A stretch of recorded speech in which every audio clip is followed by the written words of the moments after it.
মন্ত্রিসভা থেকে সরানোয় মত থাকলেও গার্ডেন রিচ কাণ্ডে বিরোধীদের একাংশের মতো ফিরহাদ হাকিমের গ্রেফতারিতে সায় নেই রাজ্যপালের।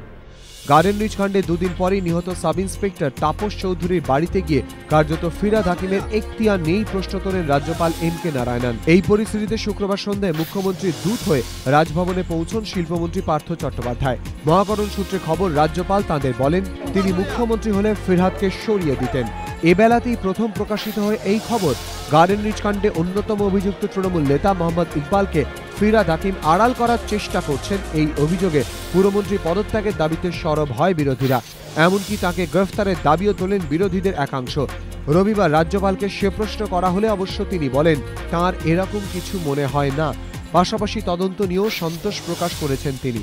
এর আগে রাজ্যপালের সঙ্গে সরাসরি সংঘাতে জড়ান সুব্রত মুখোপাধ্যায়। সেভাবে সংঘাতের পথে না গেলেও এদিন রাজ্যের সাংবিধানিক প্রধানকে লক্ষণরেখা স্মরণ করিয়ে দিয়েছেন তৃণমূল সাংসদ সৌগত রায়। বিভিন্ন ইস্যুতে রাজ্যপাল সরব হওয়ায় স্পষ্টতই চাপে রাজ্য সরকার। ভাঙড় কাণ্ডের পর রাজ্য ও রাজ্যপালের মধ্যে সংঘাতের আবহ তৈরি হলেও পরে তা খানিকটা প্রশমিত হয়। কিন্তু সৌগতর এদিনের মন্তব্য সেই সংঘাতে ফের ইন্ধন জোগালো বলেই মনে করছে রাজনৈতিক মহল।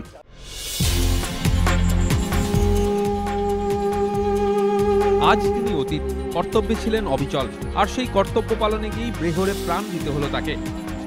গার্ডেন রিচ কাণ্ডে নিহত এসআই তাপস চৌধুরীকে শ্রদ্ধা জানাতে পথে নামলেন অবসরপ্রাপ্ত পুলিশ কর্মী ও আধিকারিকেরা। রবিবার সন্ধ্যে ধর্মতলার ওয়াই রোড ক্রসিংয়ে নিহত পুলিশ কর্মীর ছবিতে মালা দিয়ে মোমবাতি জ্বালিয়ে শ্রদ্ধা জানান তারা।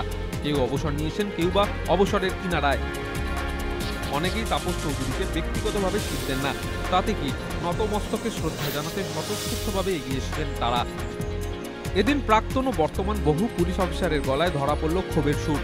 কারোর মতে গার্ডেন রিচের মতো ঘটনায় ঘটনাস্থলে রাজনৈতিক নেতাদের যাওয়া উচিত নয়। পরিস্থিতি সামলাতে কলকাতা পুলিশ যথেষ্ট দক্ষ। গার্ডেন রিচে প্রকাশ্যে পুলিশের গুলিবিদ্ধ হওয়ার ছবি দেখে শিউরে উঠেছিলেন রাজ্যবাসী। অবসরপ্রাপ্ত পুলিশ আধিকারিকদের মতে ছাত্র রাজনীতির মতো ঘটনায় পুলিশের মৃত্যু নজিরবিহীন।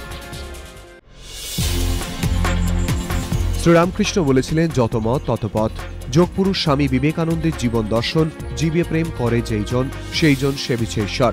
ভারত ও বিশ্বের নবজাগরণে তাঁদের জীবন ও লক্ষ্যকে মানুষের মধ্যে ছড়িয়ে দিতে Ramakrishna Mission Institute of Culture এবং Indian Council for Cultural Relations যৌথ উদ্যোগে এক বিশেষ প্রদর্শনীর আয়োজন করেছে। রবিবার প্রদর্শনীর উদ্বোধন করেন অন্ধ্রপ্রদেশের হাইকোর্টের প্রধান বিচারপতি পিনাকি চন্দ্র ঘোষ।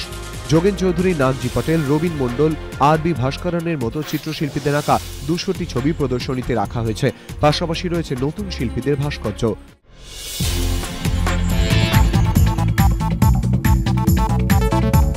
মুকুটের নতুন পালক যোগ করাটা তার অভ্যেস। আস্তিনে টানা 4 বার বিশ্বসেরা ফুটবলারের খেতাব। এবার তার আলমারিতে নয়া সংযোজন 300 গোল। লা লিগায় লায়নেল মেসি ম্যাজিকে ভর করেই শনিবার ফের জিতল বার্সেলোনা। গ্রানাডার বিরুদ্ধে অ্যাওয়ে ম্যাচে পিছিয়ে পড়া দলকে টেনে তুললেন মেসি। 26 মিনিটে খানিকটা খেলার গতির বিরুদ্ধেই কাউন্টার অ্যাটাকে গোল করে গ্রানাডাকে এগিয়ে দেন নাইজেরিয়ান স্ট্রাইকার ওডিয়ান ইগালো। হাফ টাইমের পর শুরু হয় মেসির জাদু। 50 মিনিটে ফ্যাব্রেগাসের শট গ্রানাডা গোলকিপার প্রতিহত করলে ফিরতি বলে গোল করে ম্যাচে সমতা ফেরান মেসি। 73 মিনিটে তার বাঁ পায়ের ফ্রিকিকেই 2-1 গোলে এগিয়ে যায় লিগ শীর্ষে থাকা বার্সা। সব মিলিয়ে লা লিগায় টানা 14 ম্যাচে গোল করলেন মেসি। রেকর্ড ছাড়া আর কি।